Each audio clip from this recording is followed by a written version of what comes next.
Hello, ladies and gentlemen. This is the We Love Athletes podcast. We are sitting down with Keelen Ellison. Before we jump into this, we'd like to let you all know to hit that subscribe button to the podcast. And Keelen, how you doing, man?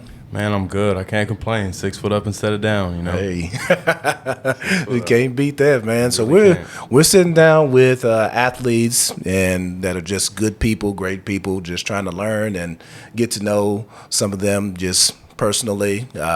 So let folks know where you're from, where you got your start at. Man, okay. So I'm from the west side of Fort Worth, Texas. Okay. Some people may know it as Funky Town. So we grew up over there in the slums, Las Vegas Trail to be exact. So one of the right there off 20, and there's that Waffle House. Yeah. Jack in the Box right there. Okay. So man, just my start. I'll say humble beginnings. Really a good description of where I come from and how I came about going. Single parent home, 3 kids, multiple jobs. Yeah. Just how it goes. Bills in the kids' names. No Christmas presents. Still it's tax time. I just like I said, humble beginnings. So I don't know. As far as sports,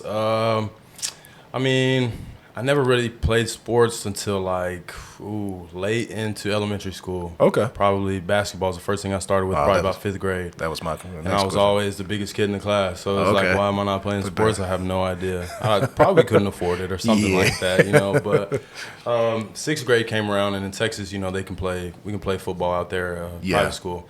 So started 6th grade on the 8th grade team. We had 3 6th graders that played up. Okay. And I played offensive line. It was my first position, first thing ever doing in football. I don't know. I was one of the bigger kids, but I knew pretty much nothing about what I was doing. Oh, okay. So, I went to the same school for pretty much kindergarten through 9th grade, and I was on scholarship for my grades and stuff like that. Just trying to, do something different. Okay. My mom put us in these programs, and eventually they were beneficial to us to where we were hit the right marks, and we got our, scholarships, and we were able to stay in school and get it paid for. But after my freshman year of school, my mom got into a relationship. She got remarried, got pregnant, and so we just, my stepdad was ready to move from where we were. Because it was, like I said, in slums, not really where you want to be. Yeah. So we moved out to a town in the middle of pretty much nowhere. It's called Granbury, Texas. Nobody's ever heard of it. Granbury, America, if you want. And 5A high school there. Probably about 2,300 enrolled, 9 through 12. Okay. As a sophomore, I come in. We had a Midnight Madness, and they're like, "Man, who are you? Like, who recruited you here?" And I'm looking at them, and they're looking at me, and I'm just like, I have no idea what you guys mean. I have no idea.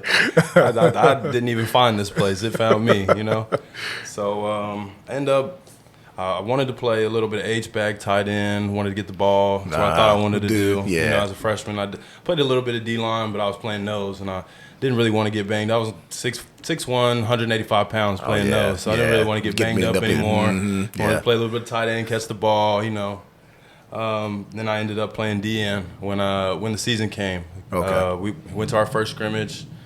We scrimmaged a team out of Wichita Falls. My first really reps at DN. So I went out there, tried to do what I could, got embarrassed a couple plays, and came back to it the next week. So we ended up going about 8-2 that season.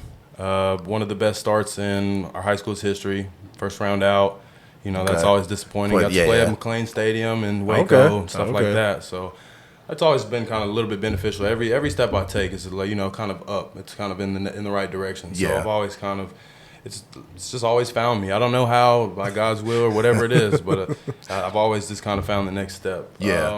So the next 2 years were rough, very rough. Combined 2 and 18 rough. Very rough. I understand that. So, at that point, we get to my senior year, and I'm not really expecting to be highly recruited, but I expected a couple of them at least to roll in. Try to work as hard as I can. Decent in the classroom, decent student, but never really just kind of locked everything in together. Never really made a full transition to being that full-time student athlete. So ended up getting recruited by a junior college in West Texas named Cisco Junior College. And I got an offer from a coach named Coach Lewis. He came to watch me in a pep rally. He watched us in a pep rally and came to the game that night. And a week later, he asked me if I thought about the offer, and I let him know I had no idea he'd offered me. So I went ahead and just told him, like, I'm going to verbally commit now, and whenever July gets here, I'm ready to roll. Yeah, and you mentioned about that before we got started. And how did he contact you? Man, Twitter. He hit me up on Twitter. I guess he had seen some huddle highlights or maybe some camp highlights I had from the summer. Yeah. And I guess the ball just rolled from there. Not very quick and not very fast, but it rolled. It rolled. You know? Yeah. So I go out to Cisco in July of 2016. I just turned 18 years old in June. Okay. So I don't really know what to expect. I'd never really been on a college campus, never really seen any college football games until I got into college. Oh, really? So, okay.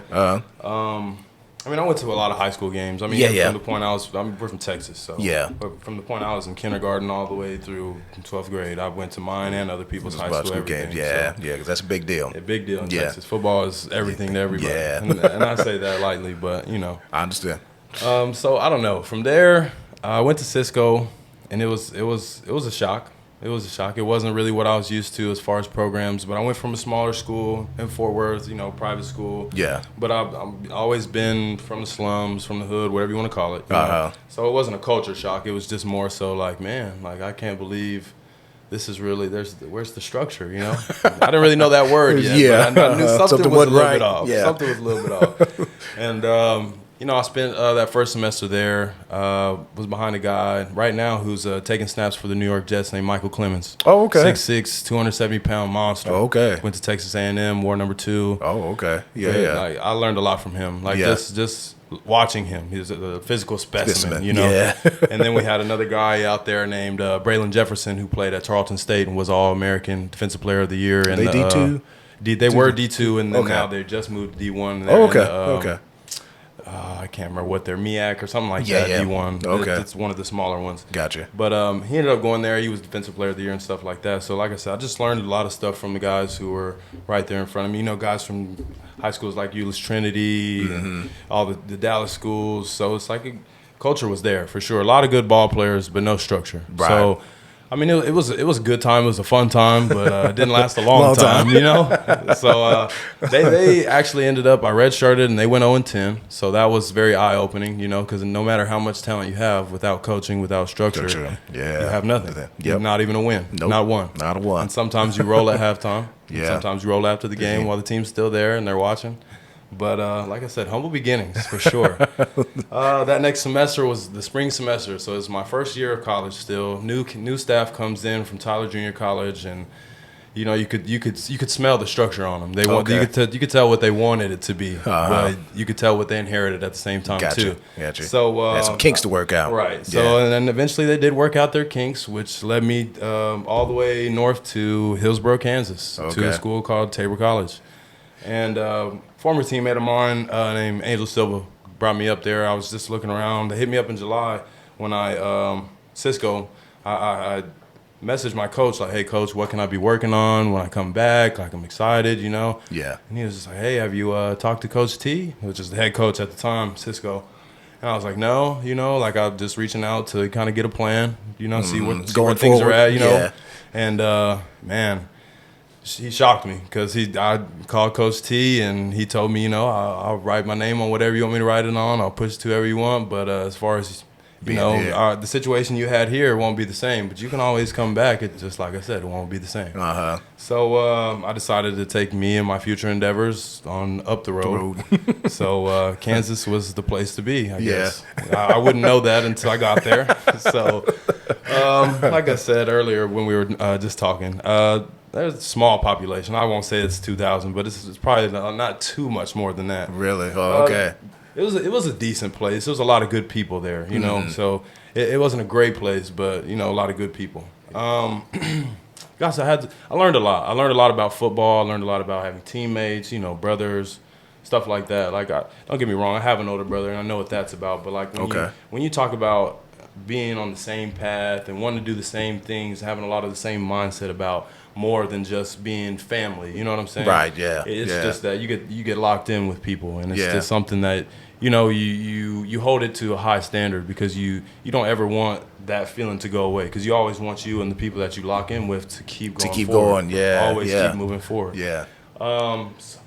So I end up playing my first 2 semesters there. I went there in the fall trying to find a team where I go implement myself, and I wanted to make plays. I wanted to play. Still haven't played in college yet, because I redshirted. Redshirted, yeah. So I was ready. I was just ready to get somewhere where my services were needed. And I felt like, I'm on scholarship. I should be playing. I was shocked again because I go there and they've got All-Americans and they've got guys from junior colleges in California, Mount SAC, who are prominent junior colleges, D1, prospects, stuff like that.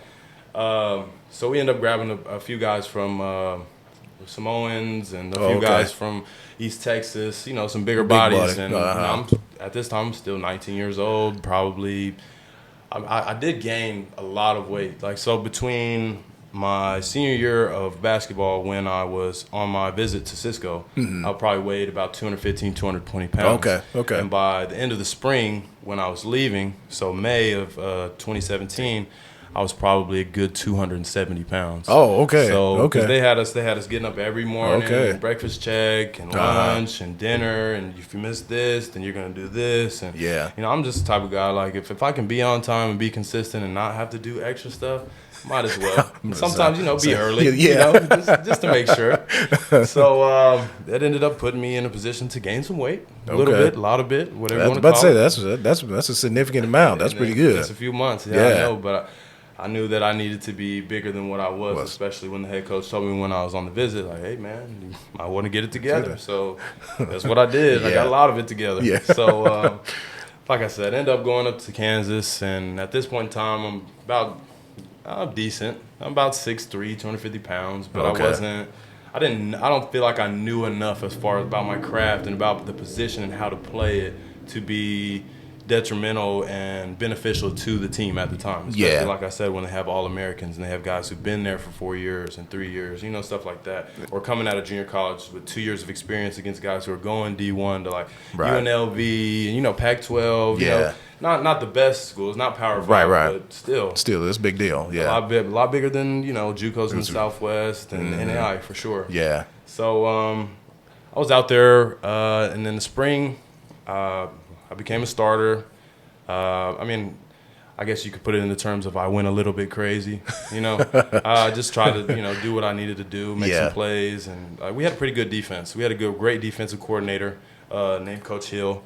I got a lot of respect for him. He just knows a lot about football. He knows a lot about football and taught me a lot about football without teaching me, if that makes sense. So he really just coached me up from the distance. And at that time, he wasn't really my bad. He wasn't really my position coach. So it was I just learned I learned a lot of football aspect things from him that weren't position oriented. Okay. And at this time, how long have you been playing DN? Oh, man. I didn't even play DN until, like I said, my sophomore year of high school. So this would have been, I played my sophomore, my junior, and my senior year. And then I didn't even start really, as you could say, crafting the position until I got into junior college. I had good coaches. I had decent coaches. But as far as that one-on-one or that craft, that position, that one-on-one teaching where they sculpt you into being that player. Yeah. It just wasn't really, I don't know if it could have been on my end that I didn't reach out to somebody and say, hey, this is what I want to do. But, me being a kid, it was always just hey, this is what you should do. This is what you could get better at. Yeah. And, I don't know. I guess that's the difference going from small school to a bigger school. It's you don't really have time to focus on everything, because sometimes you can get caught in that middle. If you're not that good, but you're not that bad, they're just okay, we can wait to coach him up. He does enough things decently, So, and then a lot of it was me getting stuck on doing my own thing too. So that's why you never can get better when you do the same thing every day, right? Yeah, you're right. And I should have just taken a little bit more heed into the warnings that my coaches were giving me and, implement the change sooner. But like I said, it'd probably been at that point when I got to Kansas my 5th year. Oh, okay. Trying to play this position. And I know that sounds like a lot when you talk about playing football. Like I said, I didn't start playing football until I was in 6th grade. Yeah. And I was playing offensive line. Yeah. So I played outside linebacker in middle school, but when you go up, you obviously It's the a position different ball changes, game. your Yeah. weight fluctuates, Yep. you know. And if your skill's not there, then sometimes you play a position where you can be beneficial but not negatively detrimental to the team. You know? So I learned a lot. Yeah. By the time I got to Kansas, and by the time I was in that second semester in the spring, I had some dogs with me, you know. Okay. And we weren't behind the fence, if that makes sense. We weren't just barking when people walked by, you know what I'm saying? We were trying to go make some plays. We were trying to get fed. So, it was good for me. You know, I got around a lot of people who wanted to play football and be great at everything they did. On the same mission. Football, Same right? mission So as like you. I was saying, Okay. the same mission, same aspects of life. Like, we may have come from different areas, California, you know, Irving, Texas, Fort Worth, Texas, a lot of different places. But when we get together, it was just like, you know, it's just like, I don't know, anything with an engine. Yeah. It just needs it needs the fluids, it needs the wheels, yada, yada, yada. So it's just a fine oiled machine. And we kind of just brought it in. So finally got to play in the next fall. And this is what, 2018? Okay. 2017, fall of 2017. And, man, it was okay. We ended up going out and losing our first game, which put us in a bad spot. But finished up 6-4. Okay. Had a couple of real good teammates, ended up All-Americans. Rest in peace to one of them, you know. Oh, okay. So I just, from there, in the spring, you know, my dad, he was murdered. And then in the fall, I learned that my mom was pregnant again.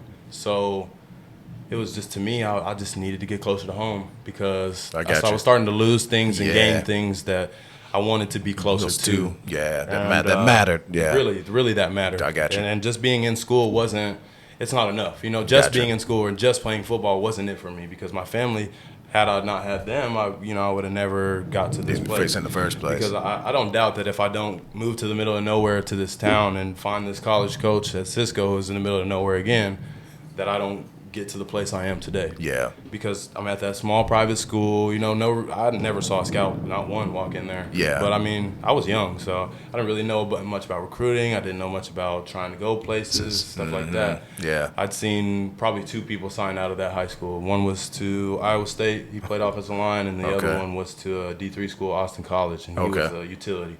So he could play pretty much everything. Anything, quarterback, running back, wide receiver, kick return, punt return. He ended up playing at Tulsa. His name's Madison Ross, and he pretty good guy. Great guy, actually. I learned a lot about work ethic from him. Just watching him in the weight room, he never really talked. He just went hard. And so as a freshman, as an 8th grader, you see that in spring practice, and then your freshman year, you're like, man, he signed out. I'm trying to be like him. Yeah. I want to be Madison Ross too. You know. So, man, it like I said, I learned a lot on the way, and I felt like everything was kind of just a step to the next spot, a little step up every time. And it was always beneficial to me because I was always learning or being put in a better position. Even if I didn't learn too much, I was always being put in a better position. So after that fall, at that second fall at Tabor College, when I finally got to play, I ended up getting all-conference honors as a freshman. I was going to had the little stat sheets and everything, but I forgot to bring it. But like I said, I got recognized, and I just felt like from there, I wanted to be a part of something better. I felt I was too comfortable. And then on top of that, coming from junior college and transferring in and coming to a school, I was always friends with the older guys. I don't know why. It's just always how I've been. You know, even when I was 6th grade, because I got to play up, so I was always cool with the 8th graders, 7th graders, whatever.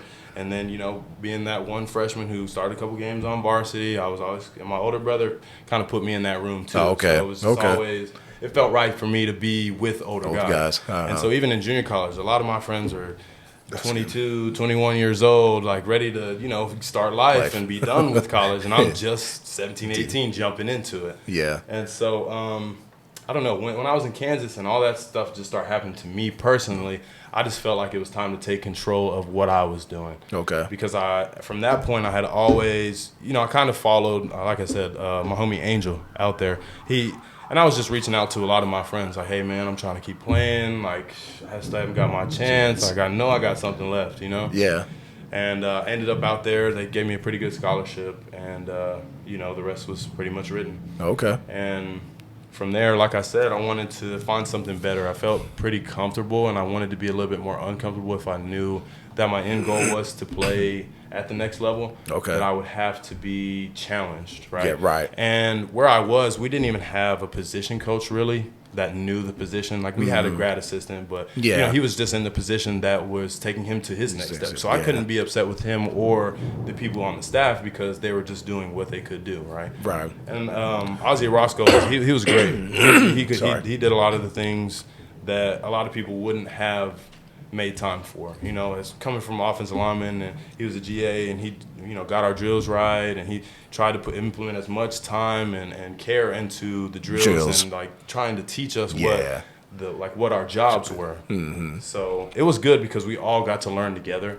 You know, because it was his probably his second year being a GA, and now he's in charge of the positions. And prior to that, the first year, like I said, he had All-Americans, first team All-Conference, the 2 Samoans, like just guys who grinders, you know. So, I mean, his job was pretty much made. And so then after that, he comes back and it's pretty much all freshmen, all new guys. New transfer ends. And it's like, man, you know, what are we going to do? Yeah. So, like I said, we ended up going 6-4. We were hoping to win a conference championship, go to the playoff, because they had done that for 3 years in a row. And it just didn't end up happening. And I felt like it was my time to kind of, you know, move on. And trying to get in touch with something better, and you know, that next beneficial step to me, I ended up putting all my stuff back on Twitter because I mean, hey, that's how they found me. That's so true. I guess they'll find me again. You know, that was my logic. And so I just put my stats up, put a little highlight video, and you know, a little small written letter. You know, just for those whom it may concern. Yeah. Who it may concern. Whoever this is what's going on, and this is what I'm trying to do. I just let them know 3 years left to play. You know, yada yada yada, and then co-defensive coordinator from Langston, Kevin Griffin, ends up hitting me up. And was interested in me. So, and he was one of the first ones to, you know, kind of have interest on my social media. You know, kind of give me a call and let me know what the situation is and how they're doing at Langston, and that he was, you know, putting me on the board, keeping me in mind. And so I end up. Left Kansas, finally made it back to Texas, and now I'm at home trying to figure out, you know, what am I gonna do? Yeah. You know, I had a few offers. I mean, you could say several, but a lot of them were just too far. I mean, they were already further than where I was, and I was already trying to get closer. Yeah. Mm-hmm. So, but it came down to a couple of teams and where I thought the winning culture would be, and so I actually ended up enrolling in Langston 2 weeks late because I was just on that line of I don't want to make the wrong decision, you know. Mm-hmm. And fast forward, there I am. We end up winning that conference championship that first season I was there. I learned from a lot of great guys, like Craig Evans, Justin Wade. I mean, even guys like Terrence Grimsley, Patro Howard, you know, a lot of guys who are in Langston and will be remembered for those 3 championships. Yeah. A big part of what they were. Yeah. But not to say that there's not way more people along the road. Christopher Pogai and James Cox. You know, I can't shout out everybody, but those are some really good guys that, you know, you learn by example. A lot of the things.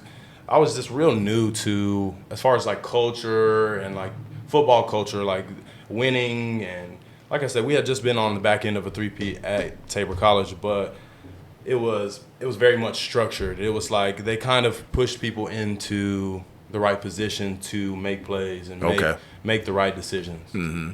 So when I came to Langston, it was a culture shock from where I was to where I am, but I was used to it because, like I said, I come from the west side of Fort Worth. I come from the slums. I know about going without, like I said, humble beginnings. So that's just a big part of my thing is like never be too good for the position you're about to be put in or that you are in at the moment. Yeah. So like even when I saw it, I just knew that it had everything I would need. Okay. Not everything I wanted, but would need. Gotcha. I mean, when you think about you're in college and the closest thing to you is Meek's Liquor Store and Dollar General. You know, and then at this point in time, I had a car. Right now, I don't. So, like, you know, there's a lot of things that play into it. Yeah. You know? And we talk about needs and wants. So, it was big. And that's just how I ended up at Langston. Okay. Kind of the short summons. And what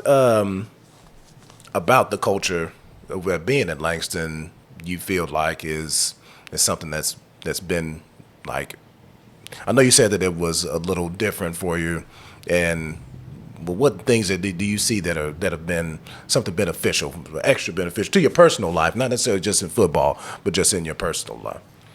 The culture has been very detrimental to my personal aspect in ways that you're going to have to go out and get it. Like, nobody's going to hand it to you. Yeah. And when I got here, it was just a lot of competitive guys trying to make their own mark. Okay. So it was more so the fact of, what are you about? Not so much how can you help us? Because they knew we had what we needed. If you're going to be able to help us, you need to show us this. Okay. Right. So, and that it brought more. I think it was a call to action more so that was beneficial to me than anything. Oh, okay. That's awesome. So, do you feel like this? I know this is your current place, but do you feel like this has been the best thing for you so far in your college career, or which one of the stops do you think may have been the best for the position that you're in at the moment? I think. I'll sum it up like this. I think Cisco was good for getting my toes wet. Okay. Getting my eyes on stuff and seeing really what it was about, what a real player is, who's getting decorated, what are they doing at practice, in the weight room, games, you know what I'm saying? Yeah. How does it all transition into one? Okay. And then I'll say Kansas was good because I met a lot of real good guys, like guys who were wholesome to themselves and bought into a program, even though they knew some things they didn't agree with it, but they knew that there's younger guys looking to them. There's more people who come after them. So, like I said, just the type of people I met in Kansas. It was real good people, especially the people who were involved in financial aid and who were involved in student affairs, because they understood what it's like to be from somewhere different and how to handle and how maybe things, when you're from places like Fort Worth and you're from places like Dallas, Houston, California, Los Angeles, you don't meet the same aspects that you do as far as one-on-one and talking with people that you do when you go to Kansas. So even the reactions to how you talk, even the reactions to the way you walk in the room or what you're wearing, then all of a sudden when you spout off, not in a negative way, but when you start to talk and they're like, I wasn't expecting that. I wasn't expecting that at all. I thought you were going to come in here and be super disrespectful or maybe just start ranting off, but like I said, just about the type of people I met there. Okay. And like I said, I lost one of my brothers just not too long ago. He was from Los Angeles, California, and just very detrimental to. He's very strong, very independent, and was going to hold you accountable. Okay. Strong and independent in ways that he wasn't afraid to be the leader. He wasn't afraid to tell you, hey, man, you might as well get it together or get on your way, because this is what we're doing. Yeah. And if you don't feel like you can buy into that, then we're either going to have problems every single day, or you're going to fix it, or the last you can get on. So, like I said, the type of people I met there were good for me, good for what I needed to be. And not that I needed to be pampered or anything like that, but I needed to reel in kind of what exactly I wanted to do, because my biggest thing that I took with me is I know what I don't want to do. Okay. I never really knew what I wanted to do, and even now I still kind of have thoughts, and I wonder could I do more? Could I do, what I'm saying? What can I do with this? How far can I go with that?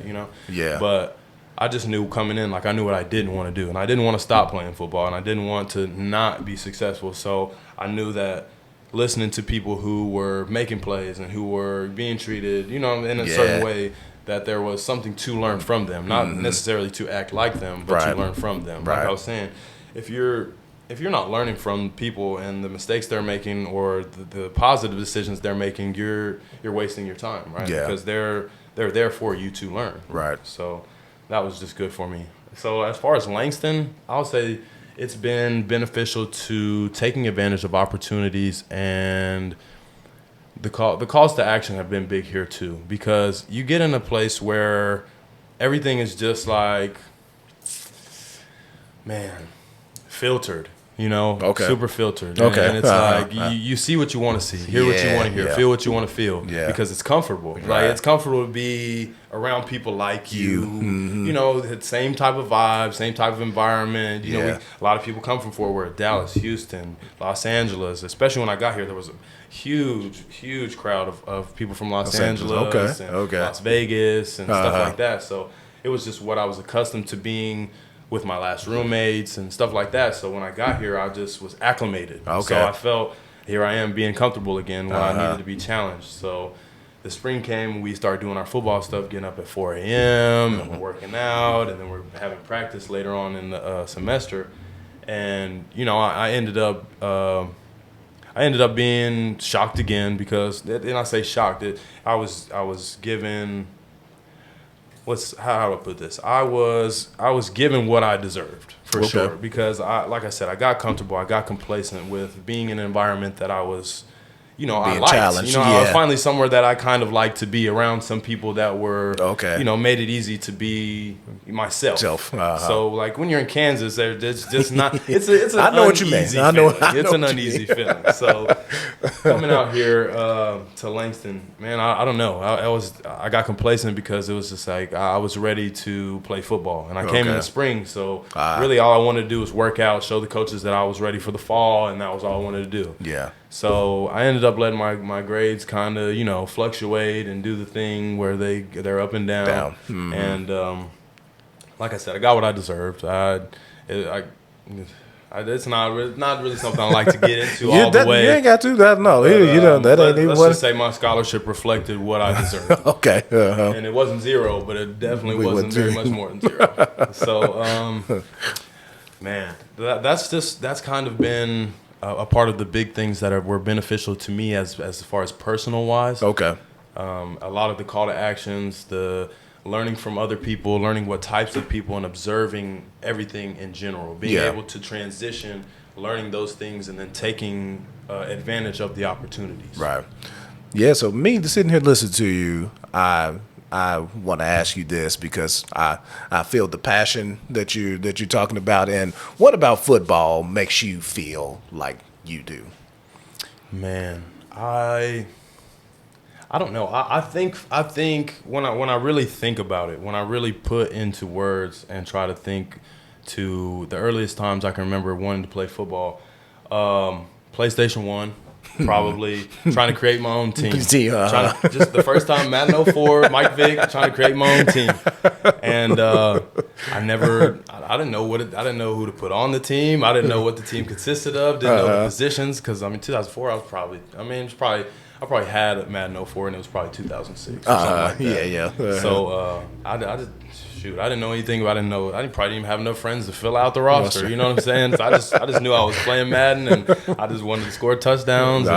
But then, like I said, as I went on, it felt like the step was just there. Like I didn't have to take it; it was there. Like my feet were just moving. And I always met the right type of people. It always kept me in the right loop. Being around those same people. One of my best friends since first grade, I watched him play football from the time we were in first grade all the way till we played together our freshman year. Okay. And I learned a lot of things observing just the environment of football, but not only that, being around his family and his dad, who was wheelchair-ridden because he got into an accident in the 80s. And so he was paralyzed from the neck down. Oh, wow. But he was a master mechanic. Oh, wow. For 30 years. Okay. So I felt like he just knew everything, and just being around them, and he just always would tell me, man, you're going to be so good at football. Y'all are going to be wrecking it. And when y'all get into high school, this and that. And, he just always fed us, you know. And it wasn't necessarily that he was trying to pump our heads up, but he wanted us to have a vision, what are you going to do? And when you ask kids, usually you get that, I don't know, or they just give you an unrealistic answer of what they think they want to be. We'll say it's unrealistic, but, anybody can be anything they want to be, for sure. And so as it went on, everything just always felt like it was falling into the right place, Yeah. And I don't know, football has the passion comes from it pulling me out of so many things. Like when I told you, my mom got remarried and we moved away from Fort Worth, Texas. Moved out of the hood. It put me in the right position to be able to be recruited. It put me in a position to know that I needed to go to these camps. And I needed to be around more players who were trying to do the same things, right? And so, like I said, if I would have never made it out of the hood, I don't know that I ever keep playing football past high school. I don't know that maybe I stopped playing my senior year just to start working or do, grab a trade or something. Right. And so, I don't know. Like I said, I just felt like it always put me in that position to get better. At something, even if it was just life. Yes. I think that's one of the most valuable things that I could say from even my little bit of time of playing is that there's so much adversity that goes on within the team and within a season or in off season in your training, and you're just like, man, like this. It just said. I think it just set you up for life. I just think that's what I was gonna say. Yeah, maybe there was just so many life lessons that I learned that it was just like, now football is a part of what I do. Yeah. Like if I'm not learning lessons from football, now I feel like I'm not beneficial to myself because like I only enjoy I don't want to go to school, but I know I have to go to school to play football, And that's kind of that mindset that athletes get accustomed to having, which is terrible, obviously, because the school is what's so important. Like the school is so important. Like, and I wish had I taken more advantage of the opportunities with school, I could have been. And not to say that this isn't the place I should be, but I could have been possibly in better position to do things that, you know what I'm saying? Like, had my eyes been set on greater things, I may have had greater accomplishments. Yeah, I get you. Speaking on what some of the things working, and what does your regimen look like now? Your workout regimen, like will your day-to-day for... So my day-to-day, this summer I went to California and I was training with one of my former teammates from Kansas, Kaiser Perez, who has a gym in Crescent City, California. And he trains everybody from the age of 6 all the way. His oldest client right now is 72 years old, ex-Navy SEAL. So he was actually a big part of how I was able to stay in control of where I was at when I was in Kansas, because I was working out with him when he was getting ready to go onto that next level, when he was trying to get to any type of league, and he was training. And so I was in the weight room with him every morning, trying to do all the things he was doing. Of course, he's way stronger than me. He's way more, he's making me look like a fool, but I'm willing to die doing it. You know what I'm saying? If that makes sense. Yeah, I know what you mean. I'm willing to go in there and at least be on that level, so that I know, like with 3 years left, at that point it was 4, but I know like once I learn all of the stuff that he's trying to teach me, even if it's just for 6 months, and then I'm able to go out in the spring and use all of that, I knew that it would get me into a better position than I was in the fall, where I was redshirting and not playing because the coaches had their eyes set on a picture without me already. You know what I'm saying? When you show up in the fall somewhere and they don't know about you until July, it's tough. Unless, you know what I'm saying, you've got to be a certain type of player to really get into that system, and they have to not have that certain type of player already. So, like I said, I just tried to learn a lot of the things from him and another one of our partners, Sean Kelly, who they were both coming out at the same time. And Sean was a first-team all-conference DB, unanimous decision. So just watching him, and like he was ruthless, and I'd never really seen a defensive back who was just like ruthless like that, just making plays, kind of on and off the field. I could tell his mindset was in the right place. He was I could kind of see where I wanted to go and where he was going, and kind of us being in the same place. Like sometimes you just see yourself on people, and you try to implement some of the things that they do. Not to say that you want to be like everybody, but like I said, if you're not learning from the people around you, what are you doing? Wasting time. And in my eyes, you're wasting time. No, you're right on that. I just tried to learn from, as far as like speed and agility, from Sean, and then get my strength and conditioning from Kaiser, and then we all try to just form that good bond and keep it all in there tight, and where we could just keep learning from each other and keep getting better every day. And of course, there's not much I can teach them because they're 4 or 5 years older than me, and they've already been through that grind to JUCO all the way to the 4-year, and now they're getting ready to graduate and stuff like that. So I was just trying to take advantage of what was there. Those were my lifelines, I felt like God put them in my life to be in a position where they could teach me or where I could learn from them. And if I didn't, that would be what would put me in a position to win or lose. Oh, okay. Okay. And so, like I said, getting back to the regiment, I went out to Crescent City with Kaiser, and he's had his gym open for just now going on a calendar year. Okay. He started in a, I don't know how big it was, but he started in a self-storage with one weight rack. And okay. he just had, the one-on-one sessions with kids coming to him, and a couple of his cousins, trying to get acclimated to what he wanted to do, who he wanted to start teaching, what exactly he was going to do with, as far as the health, physical education, strength conditioning, working out, whatever it may have been at the time. Just, getting acclimated with a system, trying to get into what it is that you're trying to do. And, of course, he had been at gyms and stuff before then. Like, he went to Colorado and he went to other states and was just working at the gyms with athletes and stuff like that. Yeah. Mm-hmm. So I knew going out there would be beneficial for me. Yeah. And that was my thing. I was always just trying to be one step ahead, if you could say. Right. Just trying to make sure when I go somewhere, it's going to be beneficial when I come back. Right. So I went out there, and our regiment was, man, it fluctuated a little bit, but it was a grind for sure, because every day we're waking up and we're working out at least 2 times a day. Okay. And I was riding a bike at least 3 times a day. Oh, so wow. I'm riding. It's not super far, but Right, I'm riding still. at least 3 miles to the gym. Then we're working out, and then we're training the clients. Well, he started by training clients, and then he'll work out with me, and then we have our little lunch break, a little 2-hour lunch break, and then we go back into training, and then I'll train with the high school and the college students at the end of the day. Okay. And so we work out and get our weights in the morning when we got our little down period, and then we have our lunch, and then we go right into flowing into the little kids. And then as we go, parents start to come at the end of the day. You get the high school kids right before them.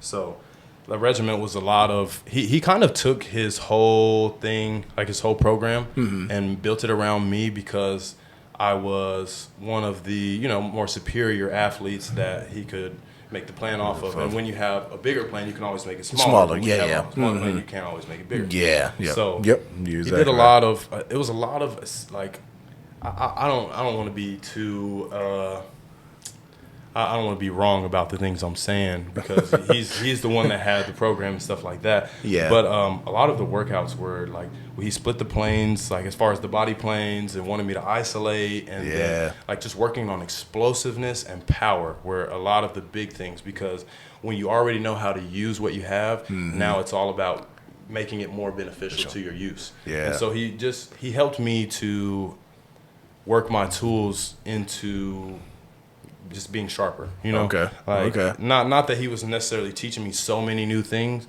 but teaching me how to implement the things I already knew in a better way. Gotcha. So it was good for me, because he the structure was there. He's super tight knit on his structure. Even his desk, like, things just have to be in place. Because when they're not, things go wrong. And so I just tried to take that and run with it while I was there for that month and a half, and just try to make it as beneficial to me as possible. Okay. And so a lot of the things we were doing, it was very heavy, lower body based. Yeah.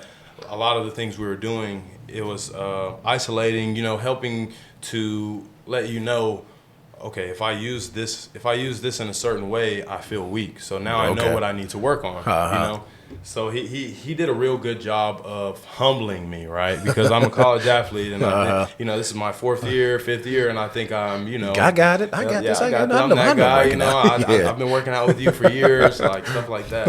And he humbled me, because in the beginning there was just like, man, I got out there, and I took a little week and a half off. My birthday came up, and then I flew out there a day after my birthday. And I told him, like, I just need like a week to get acclimated to where we're at. I don't know anybody. I don't know what your system is like. I don't know the people here. So I just need a week to, kind of settle in and yada, yada, yada. And so he gave that to me. And then that next week came, and man, reality check for sure, because it wasn't a college workout. We'll just say that. He definitely challenged me every single day to get better for sure, and then never be complacent.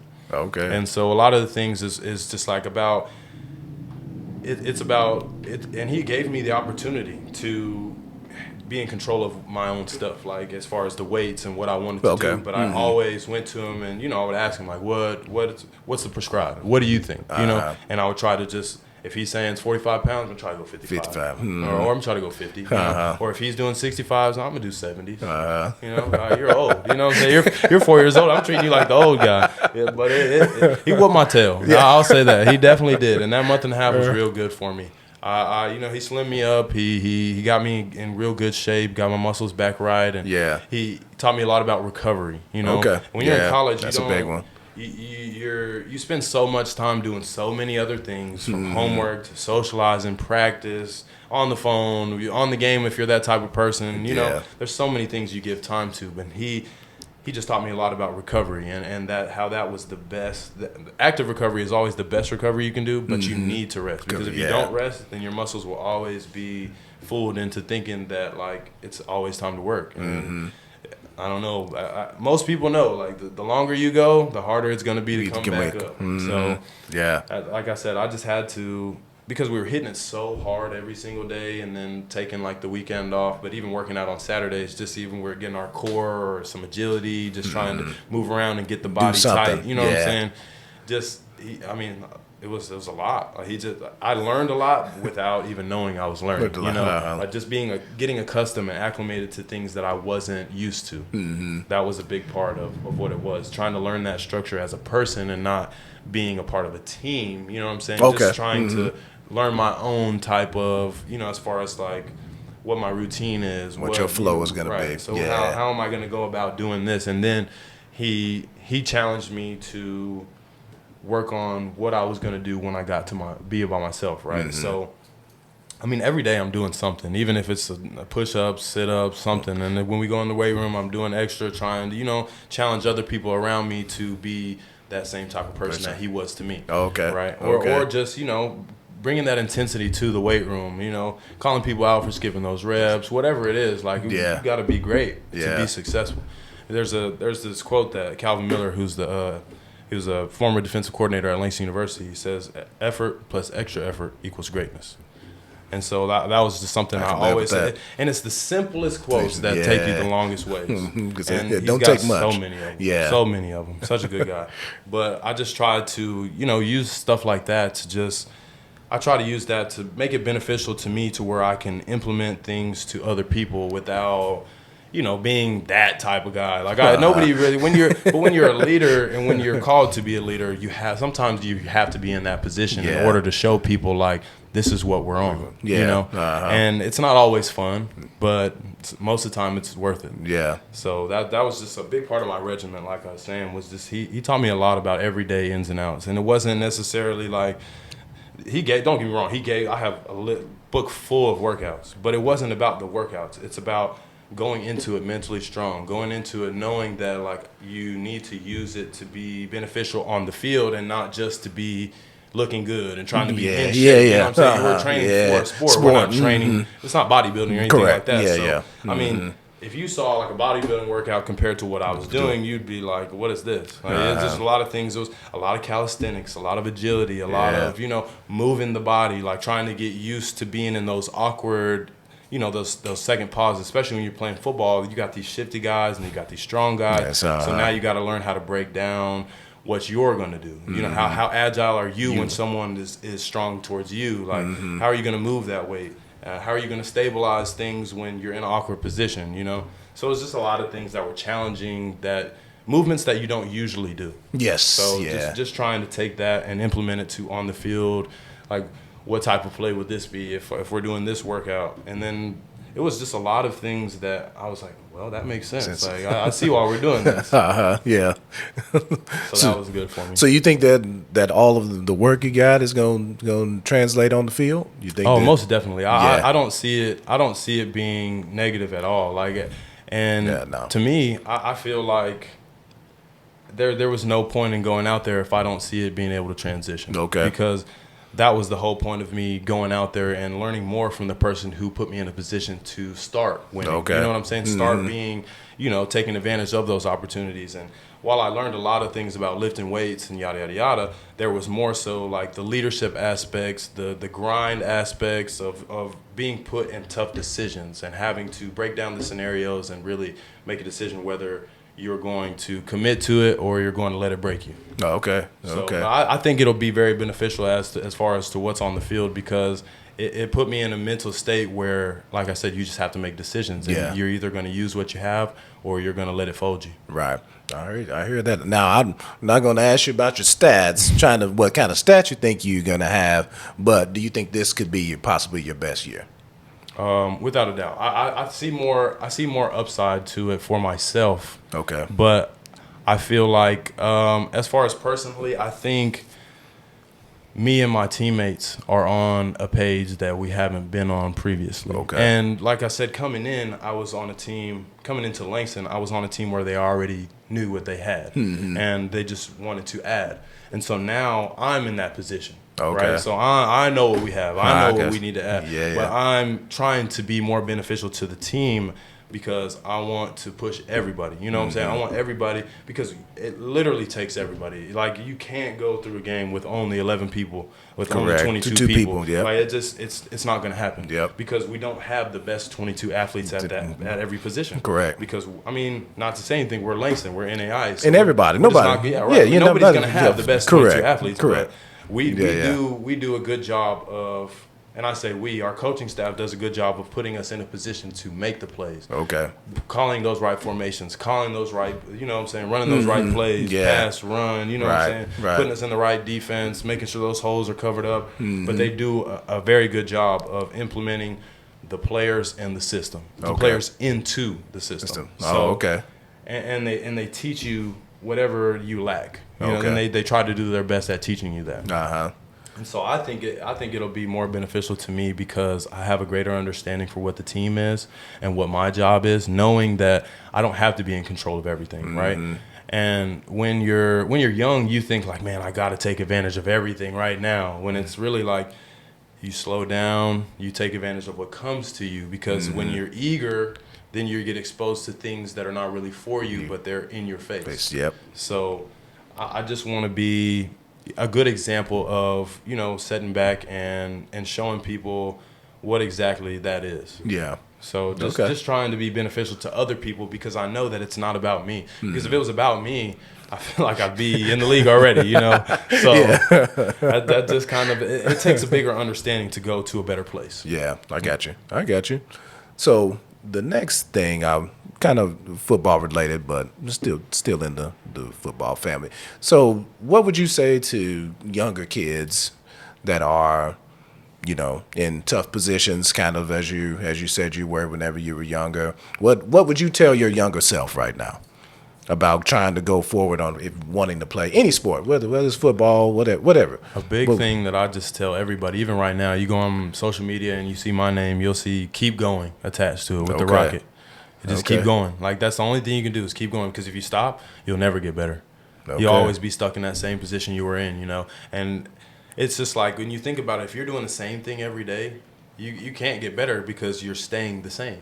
You don't ever want to stay the same, because that's just like getting worse. Yeah. Because as time goes, other people are getting better. Yep. And so if I'm not implementing getting better every day and I'm just staying the same, I'm getting worse, because there's things I'm not taking advantage of. There's things that are beneficial to me that I have to go out and get that won't come to me, right? There's places that I'll never experience if I don't go to another place, because I've got to hear about it from somebody else, you know? Yeah. Or I need to learn that certain move or that certain, you know what I'm saying? Whether it's sports or whether it could be anything. In life, like, having a conversation with somebody could just, you know, like show you enough to what you want to do for work next, or what type of place you want to go to. Like, even just having teammates from California led me to go to California, because I knew it was the type of place I could be in and then be able to thrive in, as far as like a physical, emotional, and mental state, that it wouldn't hold too much back from me personally. Yeah. So to the younger people, I just say keep going, because it's like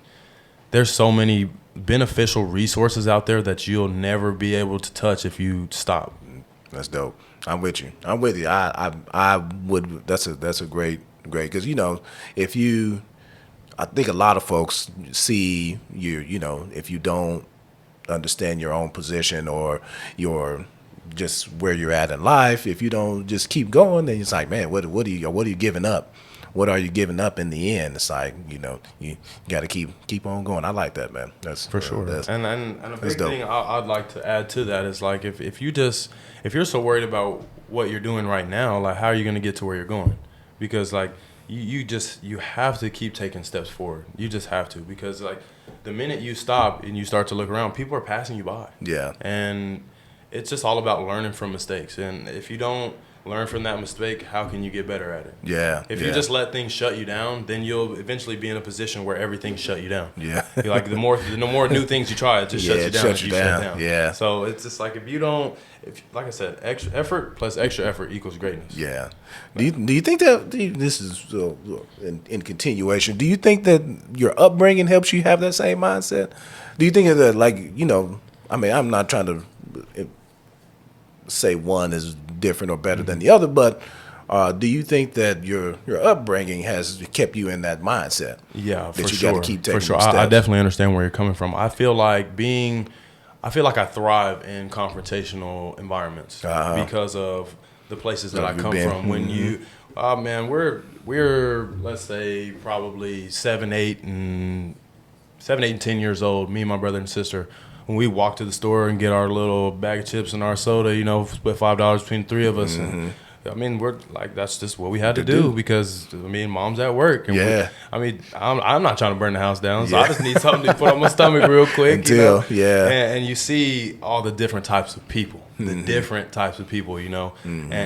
how methamphetamines affects people, and how being in low income affects people's mindsets and their mentalities, and where, even just being around people who don't take care of their kids, or being around people who don't go to work but still have lackadaisical efforts in everything that they do, and you see it in the way that they dress, you see it in their car, but you know that person to such a level where you're like, man, like, this isn't you, and being that young, like, you start to take advantage of your opportunities and it's not to say anything about the people that I came up around. Correct. I don't want to be like that. When you walk to the store and you see those drug addicts in front of the store, and your mom's like, hey, methamphetamines, yada yada yada, crack, woo woo, that's not what you want to be. Yeah. That's what it'll do to you. Look, Yeah. And I'm with you. I learned that from a young age. Like I knew what I did not want to do. That didn't want to do, didn't want to be. Like that was just a big part of,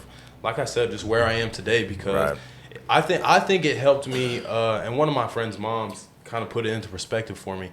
And she said, as long as you know what you don't want to be, you'll always aim towards something else that's better for you. Better for you. Yeah, that's dope. That's dope. I'm with you on that. So the same scenario. I understand exactly what you're talking about. I knew what I didn't want. I knew like, no, I don't want to be doing that. I'm out on all the on drugs all that, and the gangbang and stuff like that. Yeah. It just wasn't for me because and like I said, I thrive in confrontational environments because I was able to mentally pull myself. And I didn't do it on my own, but mentally I knew that I was better than where I was. Yeah. And that's like I said, my upbringing, my mom not putting us in that situation, you know what I'm saying, and making us grow up early, because if we didn't, you never know where we end up. You never know who latches onto us and gets a hold of us, And there's leeches out there who will put you in a bad position, and they're your age, they're younger, they're older. So you have to really be mentally strong and know right and wrong, because some kids, they know right and wrong, but then when they're put in situations where they haven't been taught any better, they want to do what they think seems more interesting. What's more,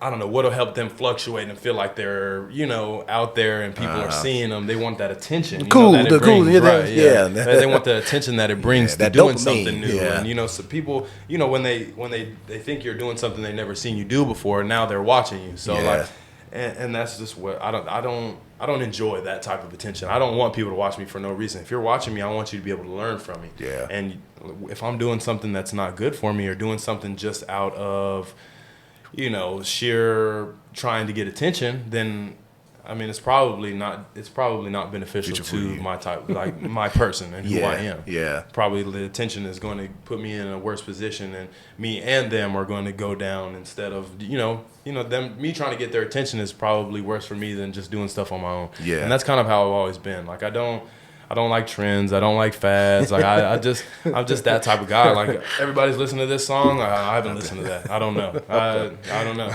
We're very similar. That's why everything you're saying is exactly how it's. This is gonna date me, but I remember when everybody was like, "Oh, that's the bomb," and I used to be like, "Man, why the hell everybody saying the bomb? Like, that's so stupid. I don't know why everybody want to be saying The bomb." Like I said, I'm dating myself, so I'm like, I know exactly what you mean, and I'm like, and all that stuff used to always the music. Like for me, the music, if it wasn't something that was like kind of obscure, I was like, oh, I don't want to hear that. I don't want to hear no such. Like, not anything in particular, but yeah, I understand all that completely because that's exactly how I feel. I think everything's just so controlled, as far as when you talk about like the social media, you talk about music, like they're all trying to sell you something, and I hate to sound like that person. No, you're right. When you're talking about all these chains and these baguettes and these BBs and these cars and these houses, and these people don't even know about credit. You know what I'm saying? So you'll never be able to leverage this type of like anything that they're talking about. Yeah. Unless you're doing something that nobody else knows about, you'll never be able to leverage anything that these songs and these shows, and, all this music, like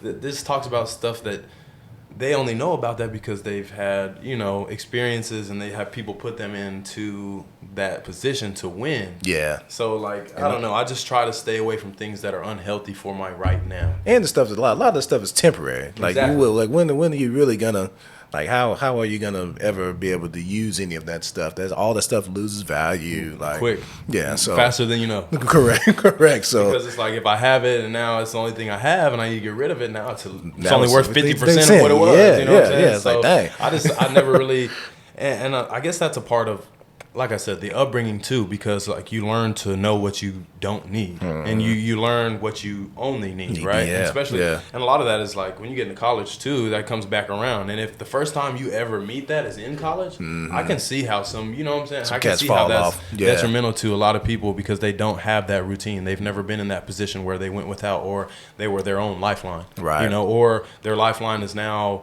3, 4, 10, 12 hours away. And even when they're in California, that's 24 hours from here. Right. You know what I'm saying? And not a lot of people have money to just, I need to come home. And fly home, that's at least going to cost you a few hundred. Yeah.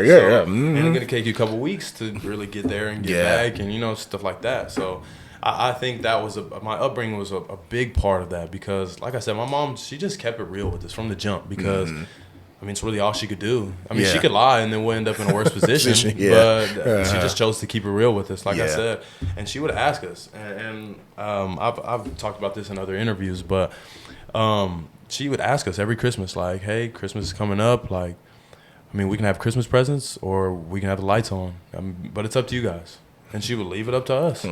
But, I mean, and then that was her knowing that whichever way it goes, it's about us, and what we wanted to do. Of course, we always made the right decision and we kept the lights on. But she told us, like, once taxes come around, we we'll go shopping, do this and that, and that makes up for everything. Yeah. But, like I said, the upbringing was a huge part. Like, just being able to have someone who kept it real with us, and every day we're getting out of the cars, be safe, no dumb shit. That's just what it was, you know, and just make wise decisions. Be safe, make wise decisions, no dumb shit. Yeah. And so her just keeping it real from the jump, it helps you sit back and observe other people who don't keep it real, and then right off the bat, like, oh, no, I know about people like you. So, like I said, that was so detrimental. She was so good to us, like as far as our mental, like, and don't get me wrong, there's a lot of growing pains with stuff like that because, like, you grow up without things, and so there's a lot of things that, like the conflicts and the just like having trouble gravitating towards authority and then never having a male role model and then you're playing a sport full of males and you know what I'm saying? But I think that helped never let my ego get in the way. And then the culture too. You know what I'm saying? Knowing where I'm from, knowing where I've been, knowing where I can possibly go. I think my ego has learned to always stay out of the way because I've seen people who are ego driven and they drive themselves straight into the ground. You know what I'm saying? And I just always wanted to take advantage of the opportunities that were there for me and not that. And of course, some opportunities you create, but you can't take an opportunity. Yeah. It just doesn't happen like that. Unless you're working so hard to the point where someone's like, you need this, you know. But you have to be in a vulnerable state. You have to be in a vulnerable state. Like I was talking about earlier, you have to be sometimes you have to be in a vulnerable state in order to accept those resources and have them be beneficial towards you in order to be successful. Yeah. Because if you're not vulnerable, then people won't go out on that limb for you, you know, or maybe they won't stick around and watch and see, like, see if it turns out right. People say he's going through, and sometimes that's the only time people will watch you is when you're really doing bad, you know. And sometimes they only want to talk to you when you're doing good. So that's like I said, I can see how this stuff can be detrimental to like the mental and the physical, because like even just not having your family around for weeks at a time is detrimental to some people, because like I said, I grew up we were tight knit. Like my mom was always at work, but when she was home, we were always together. You know what I'm saying? We're always in the same room. She's like, "Why are y'all in my bed?" Stuff like that. So it's like, you know, everybody can't sleep in here, yada yada yada. So like I said, we were just super tight knit, and we. Coming from low income, like we always shared rooms. Me and my brother literally shared a room from the time that I was born until I was 15 years old when we moved out of Fort Worth. And so you just get acclimated to being in tough decisions, being put in positions to make tough decisions, I guess you could say. Yeah. And so, like I said, I feel like sometimes I thrive in confrontational situations and environments because it doesn't make me freak out. It kind of sometimes it feels a little bit natural. Sometimes I kind of freak out when things aren't confrontational when they should be, because it's like, what's really going on here? Somebody knows too much or not enough. And so, like I said, I sit back and observe a lot, and I'm that type of guy who's really gonna know what it looks like from the outside and what it is on the inside. Yeah. Yeah, that's dope, man. Well, hey, man, I think I got a couple of more for you. We were talking about the what music you listen to before you get started, like in your pregame. What kind of music you listen to? Pregame, I'll say it's a wide variety. Like I said, 'cause we talk about music and there's so much out there. But I'll say I always got to have some throwbacks in there. Some good. I'll say Tupac. Grew up on Tupac. Some Scarface out of Houston. Man, there's a lot of other ones too. You know, I like my R&B, so I got my Candy Rain and my Kissing Game, stuff like that. But and then of course my modern stuff like Money Man and a few other guys like that. But I like stuff that everybody doesn't like, and some people are starting to get more accustomed to it. But like, I like a lot of the artists that people don't listen to, because I know that there's something like. They're so different from what the mainstream is that mainstream people don't like it. Yeah, I know it's got to be for me. You know what I'm saying? Because if y'all don't like it, I love it. I know it's for me. I know this is for me. But I try to I try to listen to a lot of stuff that puts me in that mindset. Like I'm trying to get to a bag. I'm trying to take advantage and hustle. I'm trying to grind it out. Like I'm trying to be, and then I want to mellow out right before the game. Or come down a little bit. Don't be so high. and then right before we go into right before it's war time, you got to play that one. So it's just like, man, I don't know. Maybe there might be probably a couple good future tracks on there, or a bunch of different stuff. But I'm very different. I like a lot of different music, and there's a lot of songs you get attached to that just can put you in that mode. Yeah. And like working on crews and working outside, doing work in houses and stuff like that. It puts me more accustomed to a lot of the music I was doing, working for Amazon, just doing a bunch of different jobs. It got me in that where I'm in the gauntlet. Now I'm just playing my music when I'm trying to, get to it, and got the playlists, and, so, hey, I mean, Apple Music's out there, playlists are there, you go find it. Oh, that's dope. So this one, well, first I want to say thank you for leading this, just giving me your time and from giving me your story. I'm super rooting for you, man. Like I'm rooting for you. I became a big fan. I appreciate you coming and talking to us. And I want to ask you, I'm going to ask everybody as they come through. I told you at the beginning, I need you to give me your top five. Top five, whatever you want it to be. If you want it to be, like I told you earlier, you want to be ice cream, you can be ice cream. If you want to do music, you can do music. I know music usually the easiest for most people for, whether you want it to be rappers or if you want to keep it on football. Who's your favorite? Who's your top five? I'll give you the top five athletes then. Okay. Give me your five. Of course, I'm so grateful for the opportunity to be in here and working with you guys and just getting a hold of people who want to see younger people thrive and do things that they're not accustomed to having an opportunity to do. Yeah. So I just want to say thank you, of course, before I sound that off. But let me say top five athletes. Man, I would say being from Fort Worth. in there, it's got to be Dirk Nowitzki. You know, and that's why I ripped that 41. Aside from the fact that my dad was murdered at the age of 41, I had, had to put it together. You know, put some Dirk in there. That's my goat. You know what I'm saying? You know, we needed it in 2006 a little bit more, but we got it in 2011. So I'll just end it at that. I'm with you. I'm with you on that. You know, I love me LeBron. You know what I'm saying? I'm not a super LeBron fan. I'm not a Jordan hater, but I like the way LeBron goes about working and creating resources and being beneficial to everybody. Even outside of sports. Yeah. And he's a tremendous athlete. Yes. From being an all-state wide receiver in high school to being one of the best basketball players I ever. don't want to cut you off. Listen, he has had the most pressure of any human athlete ever. For sure. Ever. There isn't, and he has thrived and been successful in every situation. I'll let you keep going.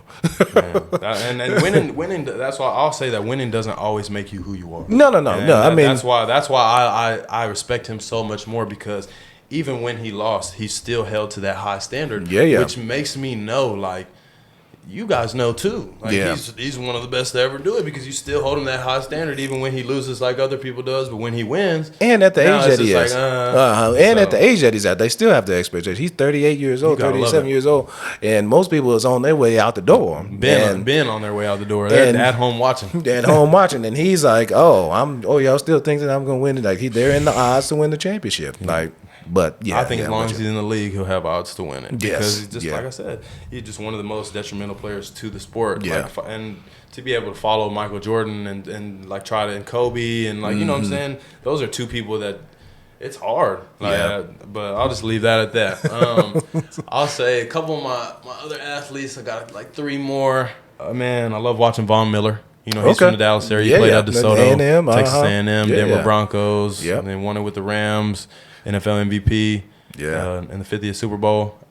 So I just respect him for what he's done for the sport and how quickly he did it. Yeah. And then coming from, the Dallas area. So Texas native. Love it. Man, two more athletes that I just enjoy watching. I'll say Aaron Donald is a specimen. He's just different. He's a dog. That's for sure. Yeah. So I try to watch a lot of him and just see the plays that he makes and know that. It's amazing. Man, it's amazing. Just try to get close to that level. You know what I'm saying? Just even a thought of that level will be more than enough. So you got one more. You got one more. Let me think. I'm trying to do somebody different.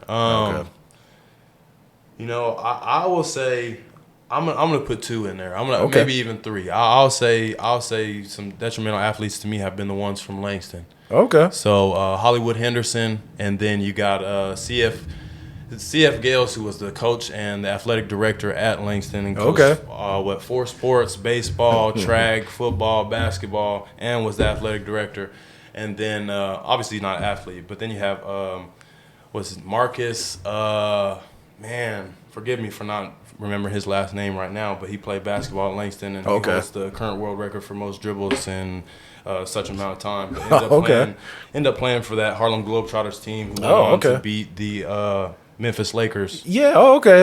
And so I think a lot of that, the history is just, and knowing that they were at Langston, and knowing that Hollywood Henderson got drafted at number 4 overall from Langston. You know what I'm saying? But he's playing all the different positions, from punt return, kick return, linebacker. You know what I'm saying? All that different stuff. And then the guy from the basketball team, I just learned the history because last semester I was working as a grad. I wasn't a grad, but I was assistant for the basketball team because of the certain circumstances, situations that they were put in. I was just helping A.D. Rogers, and she ended up hooking me up with that job. So I was able to get with the basketball team and start to learn a lot more about the history of Langston. And they had 2 guys who ended up playing on that Harlem Globetrotters team who played against those Memphis Lakers twice, and who...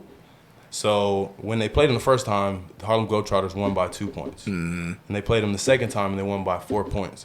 So at that time, they were on, I want to say, those 2 guys from Langston ended up being on the Harlem Globetrotters because the Globetrotters were on like a 91-0, 97-0 win streak, and then they ended up getting beat.